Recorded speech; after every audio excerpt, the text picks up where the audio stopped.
Okay, let's go. And now, the moment you've all been waiting for. Let's get ready to rumble! So you want to learn the proper procedures and protocols for an investigation? So you want to learn how to be safe on an investigation too? How about learning to use your equipment properly? Well, then sit back and relax as internationally renowned author, investigator, lecturer, researcher, Chad Stampaw goes over all this and more. Welcome to the Paranormal Corner, your direct line to all your paranormal educational needs with your host, Chad Stampaw.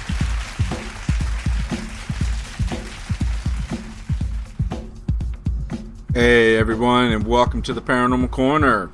Yes, it's been quite a while since I put on one of these episodes, but life has put things in your way. Puts them in my way, puts them in your way. Other things come up, priorities. My other show, Paranormal Roundtable, has really been taking a lot of time. Schooling, working during the daytime now. I got a job, so a lot of things are really getting in the way. Well, not in the way, but taking more priority to get one of these out. I know it's been about 2 months, so I wanted to be able to get one back out. Now, I don't know if a lot of you listen to this or not, but this show, The Paranormal Corner, is now played every Thursday evening, right before my live show, The Paranormal Roundtable, on Paraspeak Radio. So you can actually find this show now on Thursdays on www.paraspeakradio.com. It usually comes in about 3:30 to 4 o'clock every Thursday afternoon. And then hopefully you can listen right into my live show that comes on at 5 o'clock Pacific Standard Time, 8 p.m. Eastern.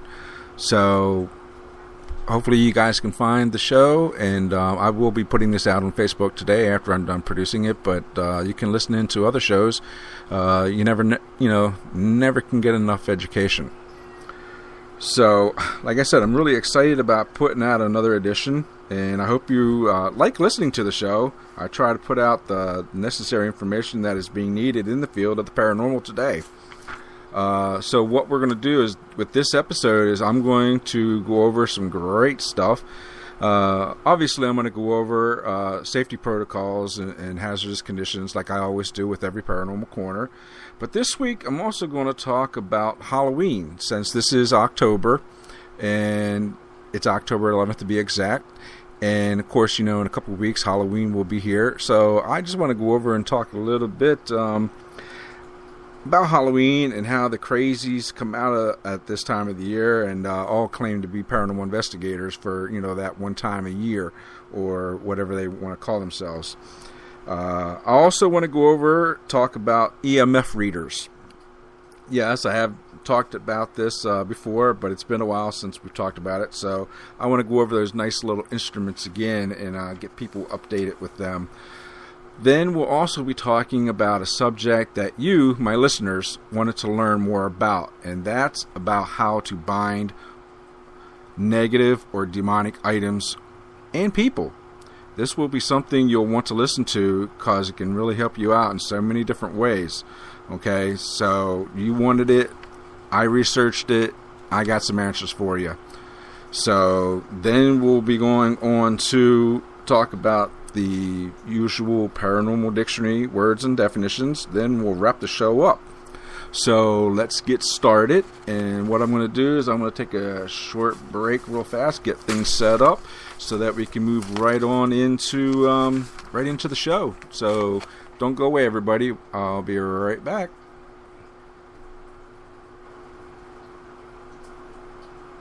Have you ever wanted to take a Paranormal 101 class but didn't have the time or money to go to a Paracon to take one? Or no one in your area teaches it? Well, now there's a place you can go online to take a Paranormal 101 class in the convenience of your own home. At chrisedu.com, you can now take the Paranormal 101 class you've always wanted to take. based on the #1 paranormal investigation book on the market, Paranormal Investigations, authored by Chad Stombaugh. This is not only the best 101 class you'll ever take, it's also the most affordable. So go to chrisedu.com. Again, that's chrisedu.com. Don't waste any more time. Go now. You'll be glad you did.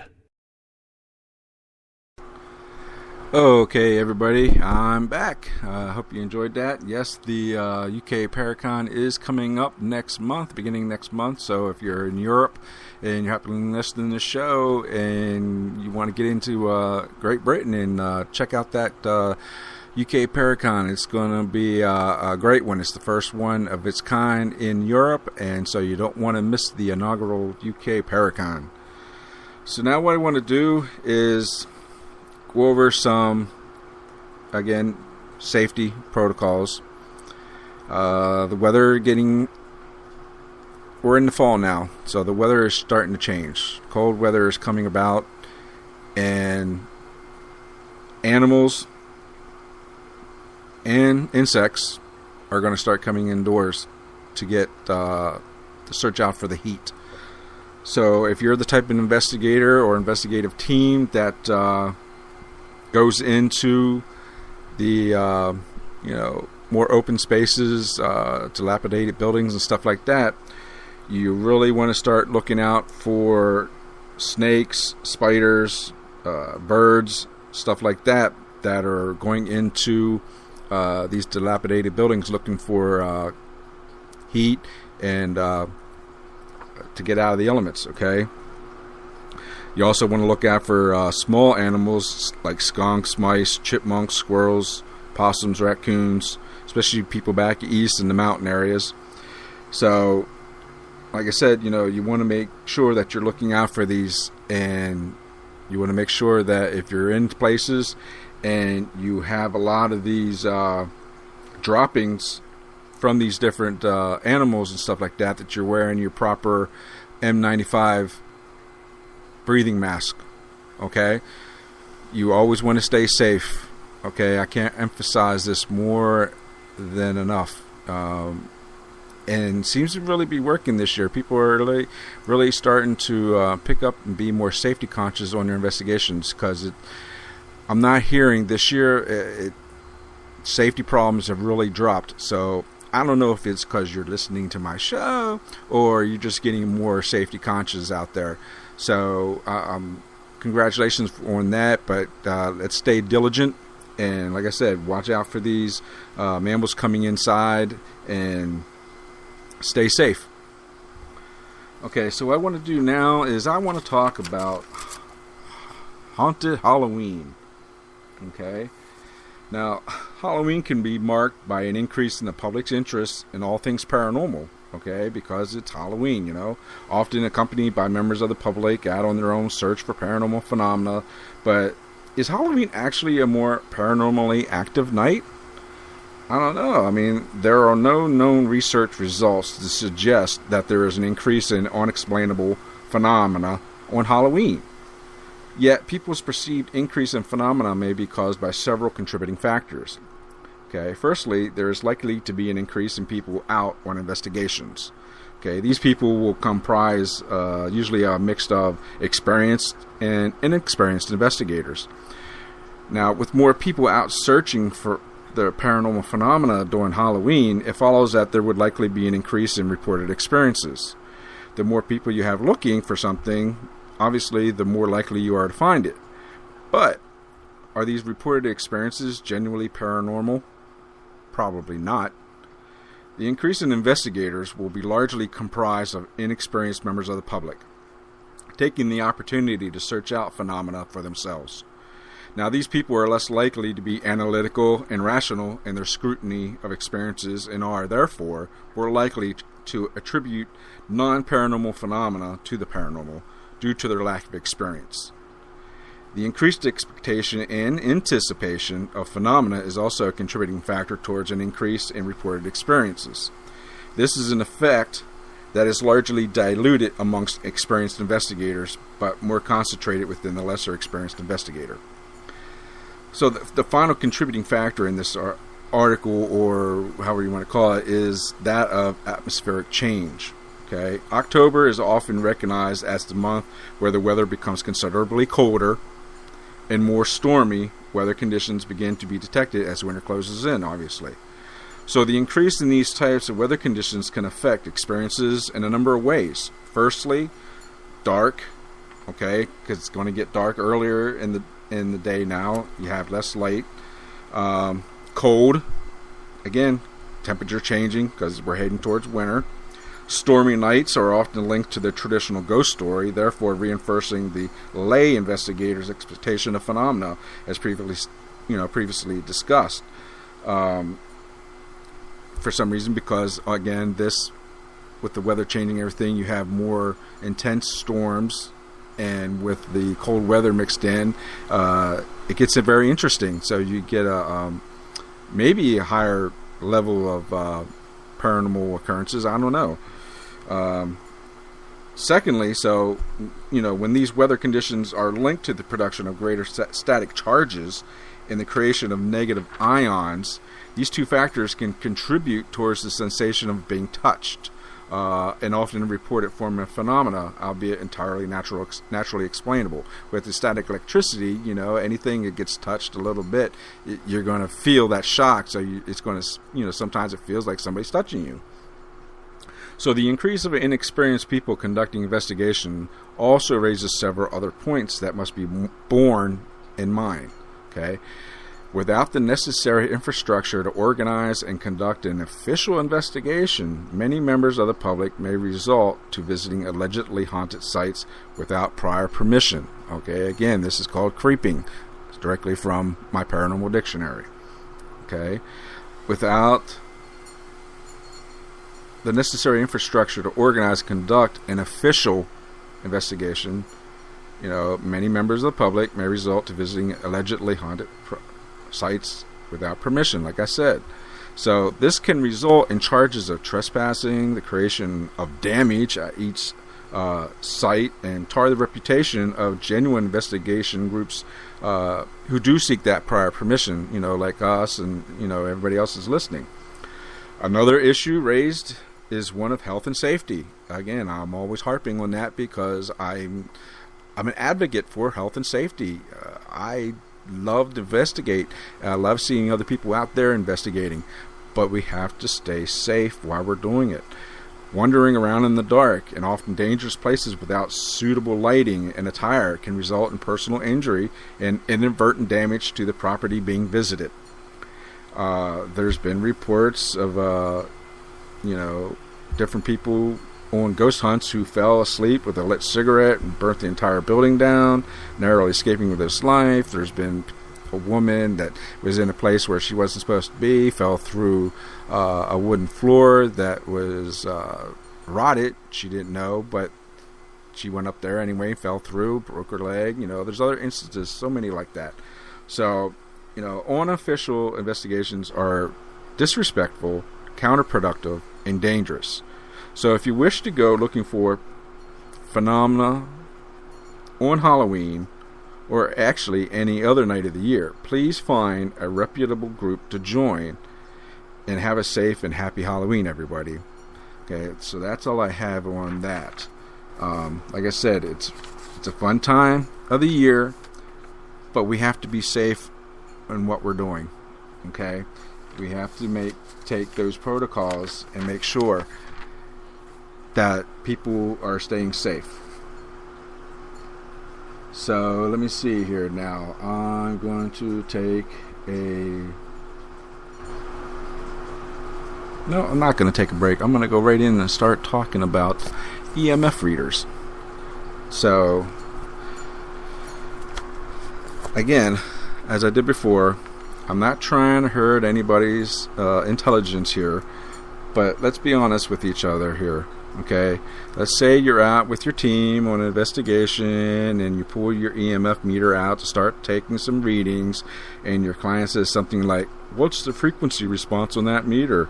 Or, anything like that. Are you just going to stand there like a deer in headlights because you don't know the answer to that? Or are you actually going to be able to correctly answer the question? If you can't, that's all right. I can guarantee you're not alone in this. Okay, so let me explain some things for you. And this is not going to be a complete and in-depth detail, because we'd be here all day and the show would be like 6 hours long. It's, I'm going to get to the point and make it as easy as possible. Okay. Don't be ashamed, like I said, or embarrassed that you may not know exactly how your EMF meter works. So, but you do need to get around to somehow learning the basics correctly, because you need to know how it's working properly, because that way you know what your meter can and can't do and why you're actually using. So now all EMF meters are the same. Okay, they are cheap pieces. Especially your K2, you're testing for the EMF field, okay? And the first is the frequency response. Now, with this, it's the most overlooked aspect or specification that you need. Most of us just know the readings and the window screen at the top, which is the milligauss, microteslas, or strength of the field. But the frequency of the field is probably, in my opinion, more important. So let's compare this to a radio.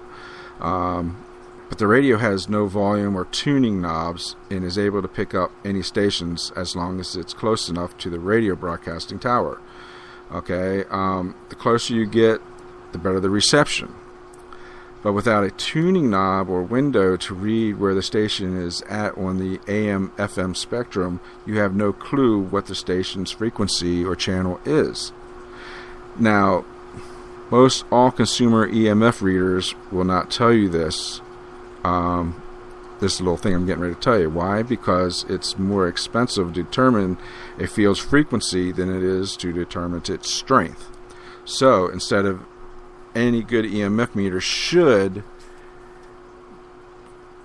be able to list in its specs what its frequency response range is. Okay, it's sort of like your ears hearing capability. Most humans can hear sounds that are around between 20 hertz and all the way up to about 20,000 hertz. And of course, everything in between, okay, obviously you can hear. Now, a K2 meter has a frequency response of 20 hertz, again, to the 20,000 hertz as well. But in the electromagnetic domain, which is a little bit different than what your ears can hear, okay? Now, a Lutron 822A meter has a frequency response of 30 hertz to 300 hertz, as does the Mel meter. There are some meters out there that go much higher and are meant for other special communications applications, but not for paranormal purposes. Okay. Now, every electromagnetic field has a frequency, but the problem is, like I said, most electromagnetic fields are natural or mechanical in origin. For example, an AC outlet in your home creates a field of around 60 hertz or 50 hertz if you're in Europe, for my overseas listeners, okay? And if you take your meter near one, it will surely go off, obviously, okay? An AM radio transmission can register as low as 600 kilohertz, while cell phones typically transceive on around 850 to 900 megahertz. Okay, so this is all great information, but what does that have to do with ghost operation, correct? Okay, well, although there's no irrefutable evidence has been given, many, including myself, feel that anything below 10 hertz is considered anomalous. Okay, now I didn't say paranormal, I just said anomalous. Okay, especially if it's moving and you're in the middle of a forest. The point is you want a meter that goes as low as possible in the extreme low field, or ELF for short. And that is between 3 hertz to 30 hertz.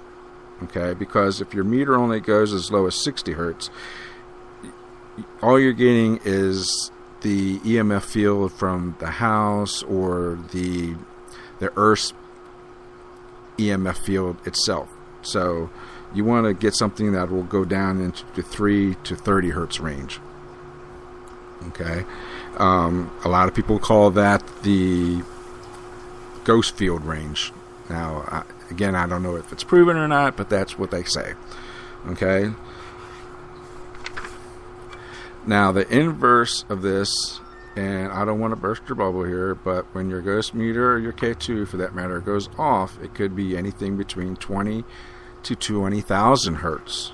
Okay, this is a very huge range, and it could have been a cell phone, a Wi-Fi, AM station, FM station, a CB radio, air conditioner kicking on, a magnetized pipe.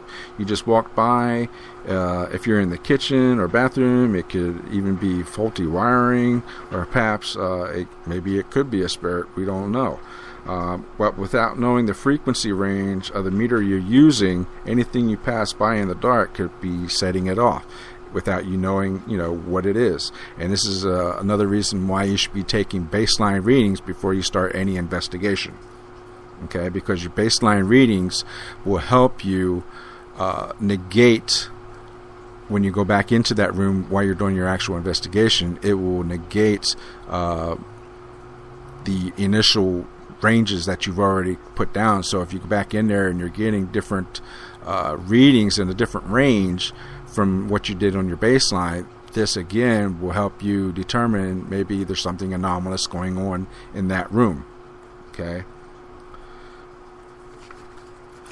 Now, since electro and magnetic fields have a 3-dimensional field, in theory, you want to have a dipole shape or donut type of shape sensor on your EMF reader. Okay. Now, the cheaper single axis meters are only measuring in what we call one dimension, or Y dimension. Okay.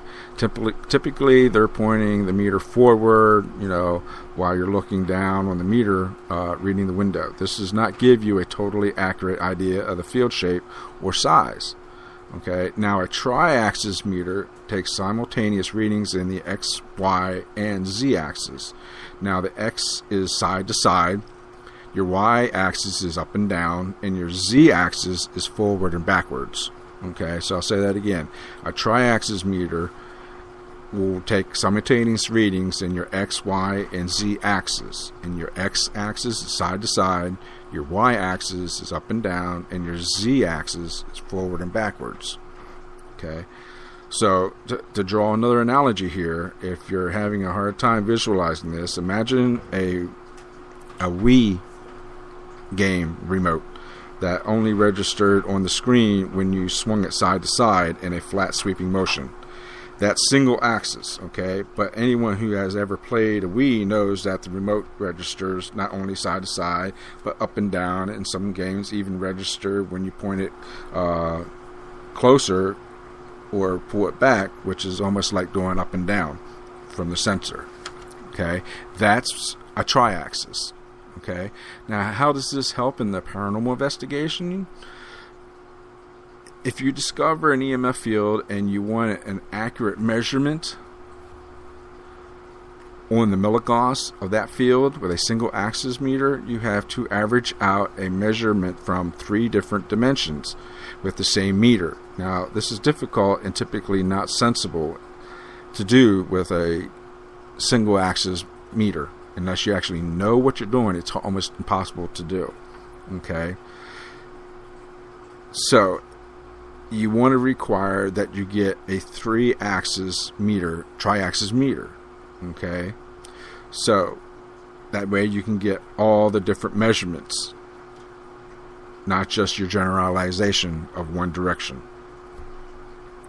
And especially if the anomaly is moving, good luck on getting heart-specific readings that way, because you don't know where it went. Whereas with a tri-axis, you can actually pinpoint and follow that anomalous movement.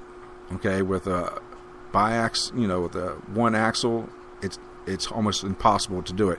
I mean, you're swinging all over the place, kind of like a Zach Bagans does with his millimeter, swinging it all over the place, and all you're doing is getting false readings because you're whipping around so fast to trying to find what you were looking for that the meter sensors are just going off.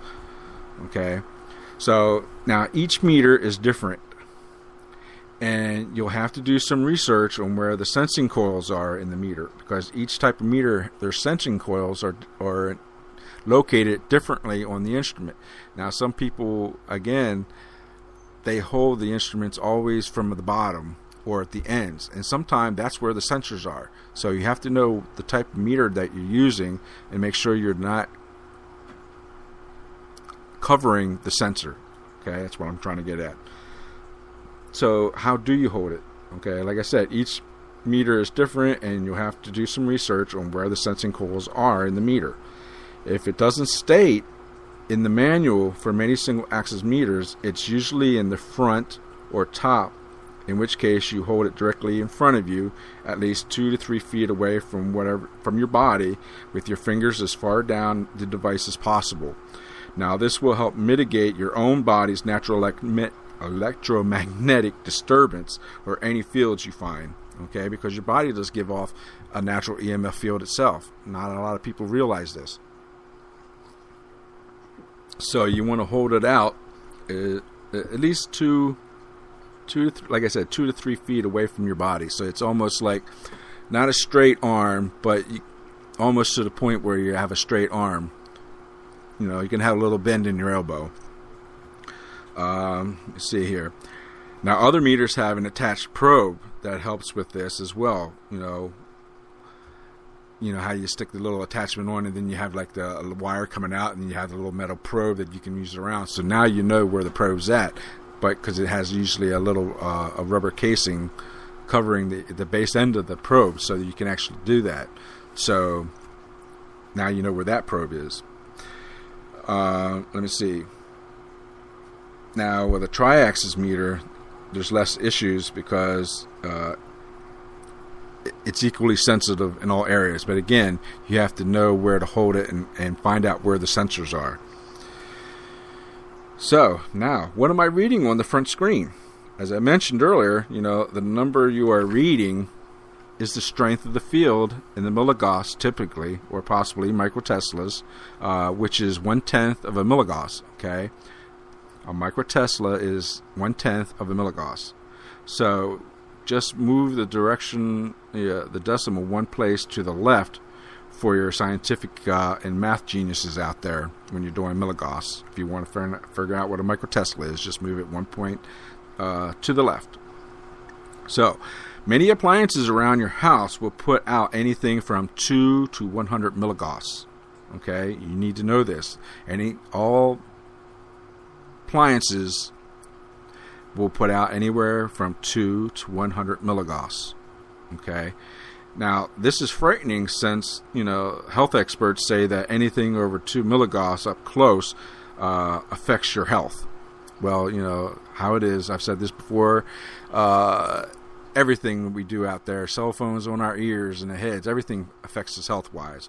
What are you going to do? Go live in a cave? No, it's not going to happen because you have to live your life. So scientists are just going to have to get over it.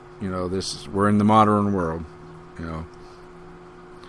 So let me see here. One way to get to know the different types of appliances may give off during an investigation, and you can practice this at your own home, is, like I said, go around testing all your home appliances. Get a pen and a pad, and just go test everything that you can plug in your house and write it down. Okay, refrigerator equals certain amount of milligauss. Your toaster equals certain amount of milligauss. Your computer, your TV. We have a fish tank here that we have a turtle in. I've measured the milligauss coming off of the fish tank. So I pretty much know, an average baseline of everything in my house, appliance-wise. Okay, you want to do your cell phone also. So when you're out there doing your own investigation, you know what your equipment gives off. To not know what's typical could mean a lot of waste of time on an investigation. Again, that's another reason why you do baseline readings. If you're not doing your baseline readings before you start an investigation, you're wasting time, because now everything that you get off all your millimeters, your K2s, whatever else you may be using, you don't know if it's anomalous or not, because you didn't do a baseline reading, so you have no starting point to figure out whether something is anomalous or not. So please do your baseline readings before you even start your investigation, okay?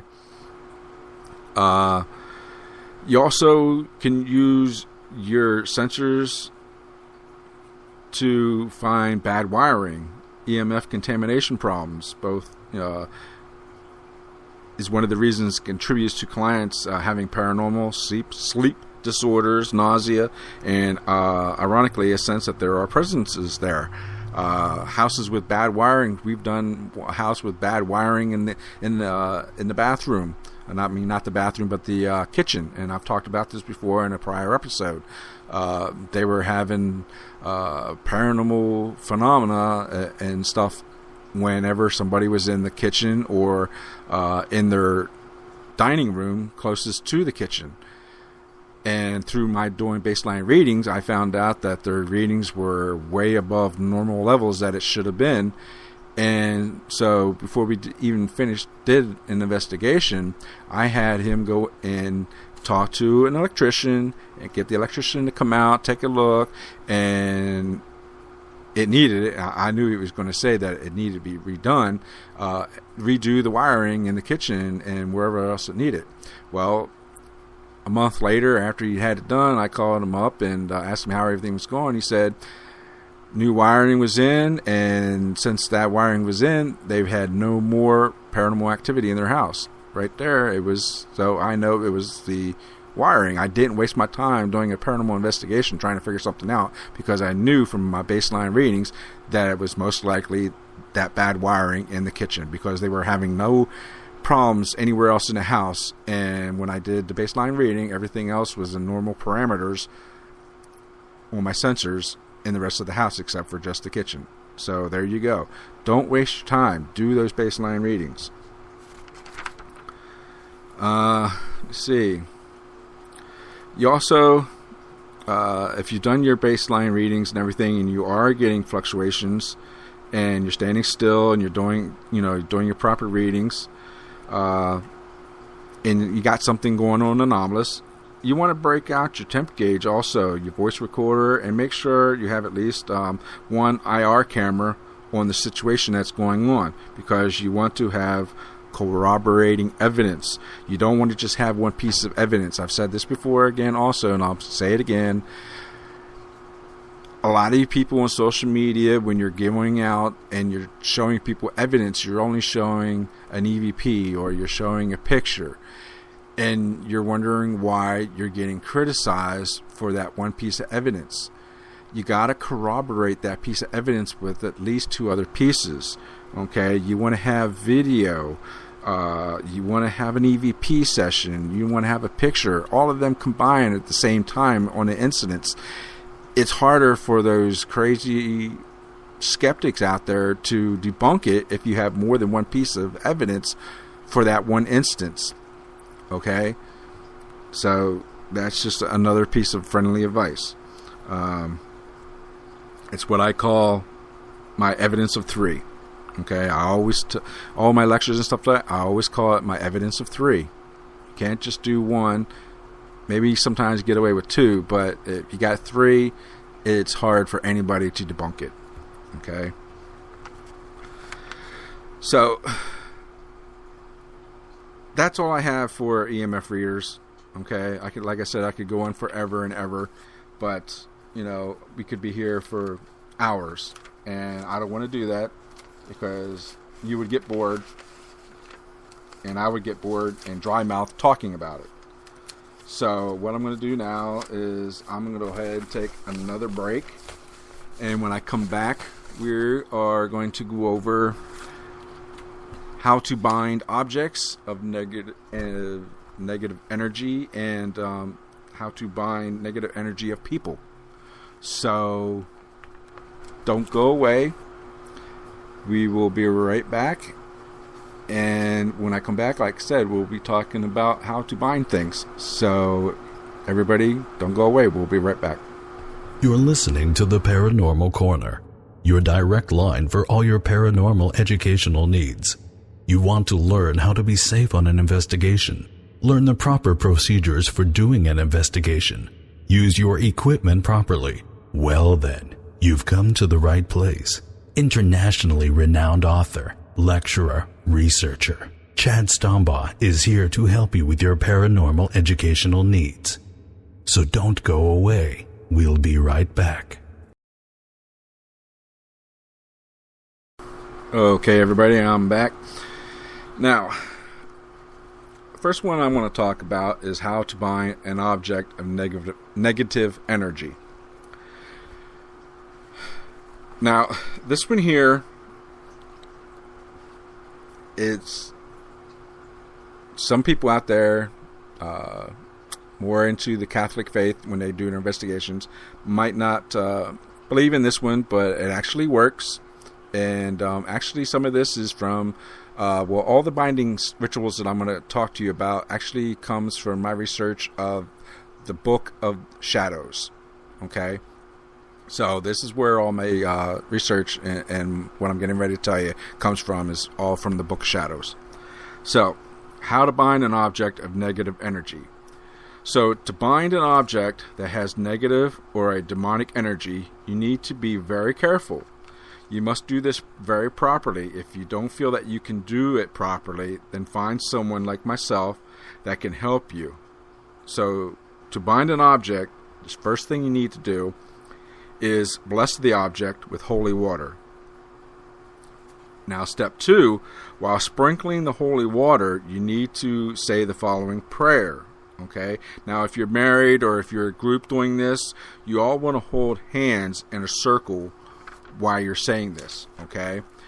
You want to say, Father in heaven, we ask you to bind and cast away from me or us and my or our entire family and group all of those who have come into contact with these materials, any demonic entities that may have been attached to these materials. We plead the blood of Jesus Christ over these materials and take back any ground the evil one may have snatched from me or us because of the presence of these materials in my or our home. Strengthen, O Lord, the hedge of protection around me or each of us and my family. Bless me and my family, O Lord. Help is to love you more. I also ask that you be with the person who gave me these materials and free them from any bondage. Help them to understand your ways and bless them. I ask these things with the intercessions of the Blessed Virgin Mary, Mother of God, blessed Apostles Paul and Peter, blessed Saint Michael the Archangel, Saint Bruno, Saint Basil, Saint Benedict, and Padre Pio, my guardian angels and all the saints and angels of heaven, and powerful in the holy and mighty name of your Son, Jesus Christ, whose name causes hell to tremble. Amen. Then you want to destroy the item so that it no longer resembles what it was. If it's burnable, then burn it. If it's glass, break it into pieces, the smallest piece as possible. If it's a metal, break it in half if possible, or otherwise damage it with a hammer or something like that. If it's wood, saw it in two. If some other type of material, rip it apart into small pieces. Whatever you can do. Just somehow take it apart and damage it the best way you can. If there's no way to possibly damage it, then tie a blessed palm branch. Okay, it has to be a palm branch. Okay, tie a blessed palm branch on it, or a blessed Saint Benedict's medal to it. Okay. Then, if you're going to bury it, if burying is possible, dig a hole in the ground and place the remains of the object in the hole. Now pour, not sprinkle here, pour more holy water over it once more, okay? Then place another St. Benedict medal on top of the remains and fill the hole. Now, if the item is biodegradable and will not pollute the water, okay, make sure it's biodegradable first. You can discard the pieces in a running river or stream, okay? Next, once the object has been buried or put in the water, bless yourself with holy water in the sign of the cross. And then you want to say at least one Our Father and 3 Hail Marys. Then you want to follow the next prayer. This prayer goes like this. In the name of the Lord Jesus Christ, strengthened by the intercession of the Blessed Virgin Mary, Mother of God, of Blessed Michael, the Archangel, of the blessed apostles Peter and Paul, my guardian angels, and all the saints and powerful in the holy authority of his precious and wondrous name, I ask, O Lord God, that you break and dissolve any and all curses, hexes, spells, seals, satanic vows and pacts, spiritual bondings, and soul ties with satanic forces, evil wishes, evil desires, hereditary seals, snares, traps, lies, obstacles, deceptions, diversions, spiritual influences, and every dysfunction and disease from any source whatsoever that has been placed upon me. Father in heaven, please rebuke these spirits and their effects and cast them out and away from me so that I may continue to do your will and fulfill the mission you have for them to your greater glory. Thank you, Father, for hearing my prayer. I praise your holy name and worship you and love you. Thank you for the wisdom and light of the Holy Spirit. Thank you for enabling me through your Holy Spirit to be aggressive against the works of the enemy. Thank you for your hope that takes away discouragement. Thank you for ongoing victory, and all these things we are more than conquerors through him who loves us. Amen. Then you want to say, I renounce my involvement with these items and any ownership of these items. Take back the ground Satan stole as a result of your sin, and even the mere ownership of the object. Amen. So this is a proper binding ritual that you can use against an object, okay? And so make sure if you have any problems or questions, you want to get the word for word of the prayers that you're supposed to be saying, you can go ahead and email me at parachad13@gmail.com. Okay? Again, that's parachad13@gmail.com. Now, if you're going to bind a spell of a person to stop harassing you, and a lot of people in social media, you know what I'm talking about. There's people out there doing all the time. There's actually a certain individual right now that's trying to harass me, but I'm a bigger person, and I won't allow him to invade my space anyway. But for others out there that may want or need something like this is what you're going to be doing, okay? Now, this binding spell is used to stop someone from harassing you. It's best performed on a waning or dark moon, okay? So make sure you're doing it during a waning or dark moon, and you have to do it at nighttime when the moon's out, okay? So now again, note here, the spell is not designed to cause harm to the person that's harassing you. It's simply to prevent them to harass you, okay? So step 1, you want to cut 2 layers of black cloth in the rough shape of the person you wish to bind, and then sew them together to create a small puppet, okay? So you're taking 2 pieces and putting them together, sewing them together, but you want to leave the head part open, okay, unstitched. Now you want to fill the puppet with earth, a piece of smoky quartz, and a piece of amethyst. Now you also want to include, if you can possibly get it, a piece of hair or nail clippings of the person that you're doing. It's easier to do a photograph. If you can pull down a photograph of the person off their social media site or whatever like that, you can do that. It's a lot safer than trying to go out and grab nail clippings or a piece of hair of that person, okay, that you wish to bind. Now, step 2, you want to create a circle, okay, now using a lighted altar candle or a black candle. Now, you want to hold the puppet in front of you and say, "Creative of cloth, thou art, now creature of flesh and blood. Be I name you," and you want to name the person that you're doing the ritual against. I don't know, we'll just say Evan. "Now, creature of flesh and blood, I name you Evan. No more shall you do harm to me. No more shall you spread false tales. No more shall you interfere in my life, nor the lives of my loved ones. By the power of God and my will, so mote it be."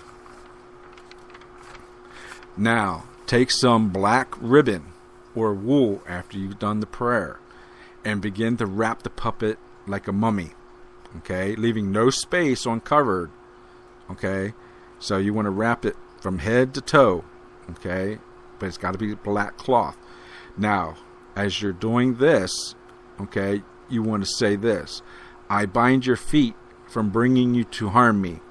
I bind your hands from reaching out to harm me. I bind your mouth from spreading tales to harm me. I bind your mind from sending energy to harm me. If you continue so, let all negative energy be cast directly back to you." Now, you want to tie off the ribbon and hold the puppet in front of you. Visualize all the negative energy this person has sent you being cast back at them. Now, wrap the puppet with a piece of black cloth and tie it with a ribbon and say, "God above," or "Great Mother, I have bound this person from harming me and my loved ones. By the powers of 3 times 3, by earth, fire, air, and sea, I fix this spell, then set it free. It will give no harm to return on me, as I will so mote it be." And that is it. That's all you have to do. Now, once you've done that, you want to bury that puppet in the ground, or you can throw it into the sea if you're near the sea. Once you do that, you walk away from that site and you don't look back. Okay? Because if you look back, that gives it an invite to come back to you again. Okay? Now, another thing also that you want to do before you even bury it, and here's a step that I forgot. You want to let the candle that you were burning, sit the puppet in front of the candle and let it burn out all the way. So once the candle burns out, you want to take the remains of the candle and the puppet and then bury them in the ground or toss them in the ocean. Okay? So don't forget, sit the puppet in front of the candle that you're burning and let it burn all the way out. So if you don't want to use a brand new big candle, find an old used candle, bless it with water, and then let it burn out. Use that, okay? Now, I have one other more binding spell that you can use against an item or a dark entity. Okay? Now, since there is so much activity about everything being a demon out there, I've decided to give you all some help, in protecting yourselves in this. And so what I'm going to do here is go over, like I said, how to bind a dark entity. So, this one I'm taking it back. This is how to create a protective talisman. Okay? You can create a protective talisman to protect you against negative energies or an entity. So, what you're going to do is you're going to get yourself a piece of wood from a fruit tree, any type of fruit-bearing tree, you're going to get you want to get it at least as thick as, like when you make a fist of your hand, you want to get something that is going to be as thick as that. Then what you're going to do is you're going to cut a disc. You're going to cut a small piece off of that branch or whatever you're going to use, of the fruit-bearing tree, okay? And you're going to engrave it with a symbol of protection onto it. Example, a protective rune, or if you're an artist, you can whatever you want to do. You can even put a Saint Benedict's metal, glue it onto the wood itself, okay? Now, as you're doing this, you want to envisage what or who it is that you want to protect yourself from, okay? When the engraving is finished and you sand and polished it, however you want to do it, when you're finished it, you want to enclose it in darkness, okay? You can put it in a box, a light-proof bag, or wrap it up in cloth. Anything you can do to keep light from the object, okay, once you're done. Now, step 2. You're going to charge and name your new talisman. You can come up with it, whatever name you want to come up, but you need to wait to do this until the next full moon. Okay, this one has to be done on a full moon. Okay, so once you have your full moon, and you got to do this at night. Okay, collect together everything you will need to cast a circle or create a sacred space. Now, while doing this, again, you want to focus and visualize the appropriate energies flowing into the talisman. Okay? You want to rotate the box or bag, whatever you use to contain your newly made talisman, 9 times clockwise. Again, that's 9 times clockwise, calling the power that you intended to have, whether it be from your angels, God, etc., whatever you want to be. You want to call the power from those beings to help you, okay? So, while you're doing that, it's kind of like creating a symbolic birth, bringing it out into the light once more, okay? Now, again, you got to name it, okay? Once you name it and you've done that, ask for the angels, gods, whoever you want to talk to, ask for their powers to be put into the talisman. You want to pass the talisman 3 times over a candle flame.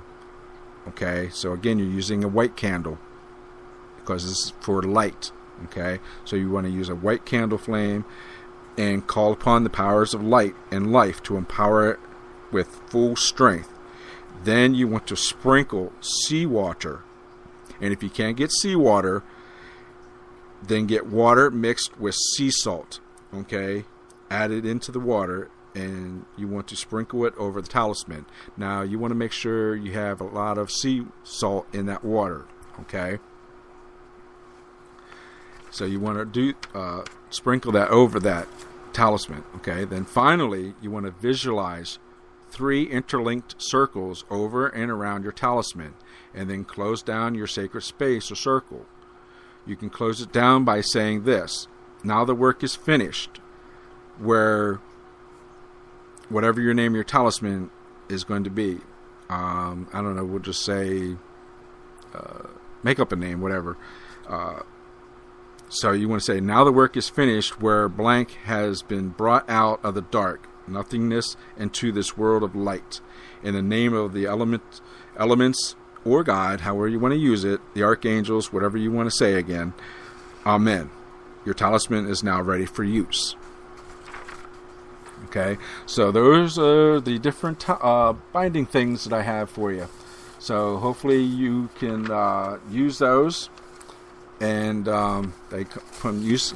Again, if you need them, you want to have word for word those spells or something like that, or you want to have it more in writing, email me at parachad13@gmail.com, and I can email all that information to you.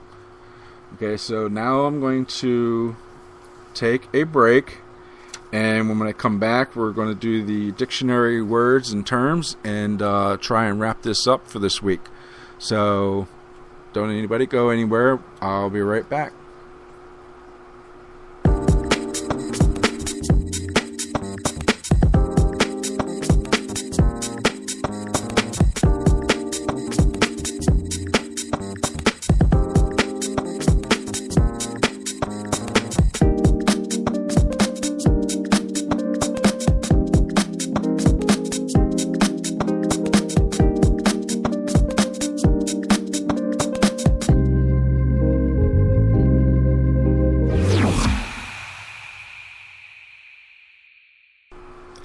Alright everybody, I'm back, and I hope you're getting a lot of good information out of this week's show. So what we're going to do now is we're going to get into the paranormal words and dictionaries. Definitions, I should say, not dictionaries. First one we're going to go over, how we do it. I always go over all 4 sections of my paranormal dictionary: paranormal, crypto, ufology, and then demonology. So the first one we're going to do is the paranormal. And the word for this week is false awakening. Now, false awakening is the event in which a person believes they are awake but are actually dreaming. This is the same thing as, somebody that feeling that somebody's on top of them and they can't move. So it's the same type of deal. You just have to do different things to try and get yourself awake, and you have to conceptualize that, hey, you are still sleeping, and you need to wake up, okay? So, let's see here. The next one is crypto, and the word for crypto this week is the crypto being of bunyip. That's B-U-N-Y-I-P. Bunyip. Now, a bunyip is a bellowing water monster from Aboriginal legend, believed to bring diseases. It supposedly lives at the bottom of the water holes, swamps, lakes, and rivers of the Australian outback. Now, this creature is roughly the size of a calf and requires calm water to live in. Now, unless its food sources are interfered with, the bunyip usually leaves human beings alone. However, if necessary, it has the strength to pull a person down into the water and drown him. The name comes from an Aboriginal word meaning devil or spirit. Okay, so that's what a bunyip is. So the next word, section, we're into ufology. And I was actually reading an article on this one the other day, so that's why I kind of picked this one, because I thought it was really interesting. Ufology word for today is Project Blue Book. Now, so and if you ufologists out there, you should know what I'm getting ready to talk about. Now, Project Blue Book is an often criticized series of systematic studies of unidentified flying object UFOs conducted by the United States Air Force starting in 1952. It was the second revival of such a study. A termination order was finally given for the study in December of '69, and all activity under its auspices ceased in January of 1970. The 2 main goals of the project were, 1, to determine if UFOs were a threat to national security of the United States, and 2, scientifically analyze UFO-related data to see if it could be used to our advantage. By the time the Project Blue Book ended, it had collected over 12,618 UFO reports and concluded that most of them were misidentifications of natural phenomena such as clouds, stars, etc., or conventional aircraft. Now, the UFO reports were archived and are available under the Freedom of Information Act, but names and other personal information of all witnesses have been changed. Now, many believe that the Project Blue Book to be a part of a larger cover-up of evidence to conceal the existence of extraterrestrial life, which I do believe that the United States government, not just the United States government, but the world governments are hiding. They know that these terrestrial beings are out there, and they're trying to hide it from us because they're worried that it will cause chaos in the world. It probably would, especially with the law. And I don't want to harp on it, but a lot of the more religious belief peoples out there, it would blow their beliefs, everything they believe in, out the water, and it would cause chaos. So maybe they have a point. I don't know. I know I could handle it. What about you? So now we're going to go into the last one, which is demonology. Now, the demon we're going to talk about today is called Natasha. Now, Natasha is from Christian belief, and she is another of Satan's demon wives. Some say the newest one, in fact, that he has right now. So we know that she was once a concubine of Cernunnos, the Druid god. Now, after the gods, other gods had had their time in the main pantheon, Natasha wanted to be worshipped again. Satan asked her to follow him to the meadow, and before this, he had arranged for Cernunnos to be in the woods at the same time. As he watched in horror as Satan seduced her and sealed their new relationship right there on the spot. So, again, Satan, does his thing and takes somebody else under his spell. But she was looking to be worshipped again anyway, so it probably didn't bother her. So those are the 4 words of the dictionary this week.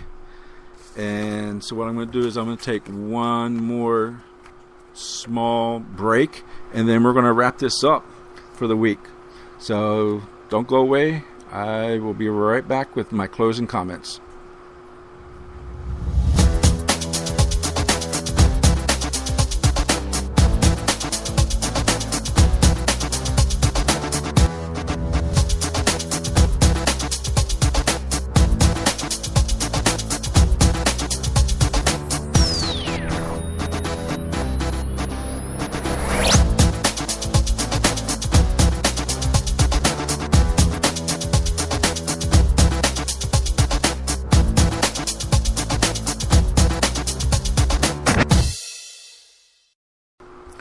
All right, everybody. I'm glad that you were able to listen in to this week's episode, and I had a good time putting it together. Like I said, this month is Halloween. Go out there and have fun. Take your kids trick-or-treat and everything. Stay safe. Doing your investigations. Do what needs to be properly done to keep yourself and your team safe. And try not to get in these inexperienced investigators' way. They're going to be out there. Nothing we can do about it. But try not to get yourself involved. But if you run into somebody and that's what they want, then, by all means, maybe you can try and help them by teaching them something. So, like myself, we are doing a fundraiser October 24th to 25th in Hanford, California. And it's a 2-day event, Friday and a Saturday. We are doing a Paranormal 101 class Friday night for everybody to be involved. And then Saturday night, everybody's coming back to the location of the fundraiser, which is the Carnegie Hanford Museum. And we're showing them how to actually do an investigation. And all proceeds to that are going directly to the museum to help them raise funds to put a new roof on. So if you're in the Hanford, San Joaquin Valley area in California and you're listening to the show, again, contact me at parachad13@gmail.com and ask for some tickets. We still have a lot of tickets available. It's $25 per person. So come on down and join us October 24th, 25th in Hanford, California. If you can't be in the area, then try and maybe find something. There's a lot of other teams out there doing paranormal lectures and stuff like this time of the year. So try and find one in your local area. So that's all I have for this week, everybody. So I hope you enjoyed it. Have a great rest of the week. Hopefully we'll get out another episode this month before the end of the month. Just going to be a little bit difficult for me. I used to be able to do these once a week. I don't think I'm going to be able to do that anymore. So, but at least I'm going to try and get it down to every 2 weeks. So look for more Paranormal Corners coming. And look for me on Thursday nights at 5 p.m. Pacific and 8 p.m. Eastern on the Paraspeak Radio. That's www.paraspeakradio.com. Hope to see you there. All right, everybody. Thank you for coming to the Paranormal Corner.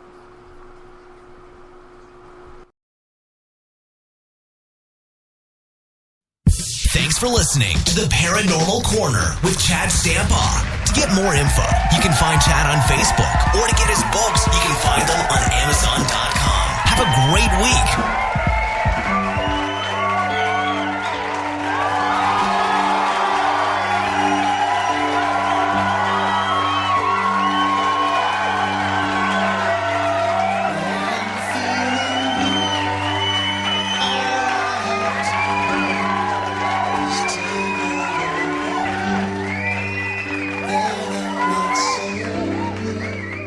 When you're close to me, I can feel your heartbeat. I can hear you breathing in my ear.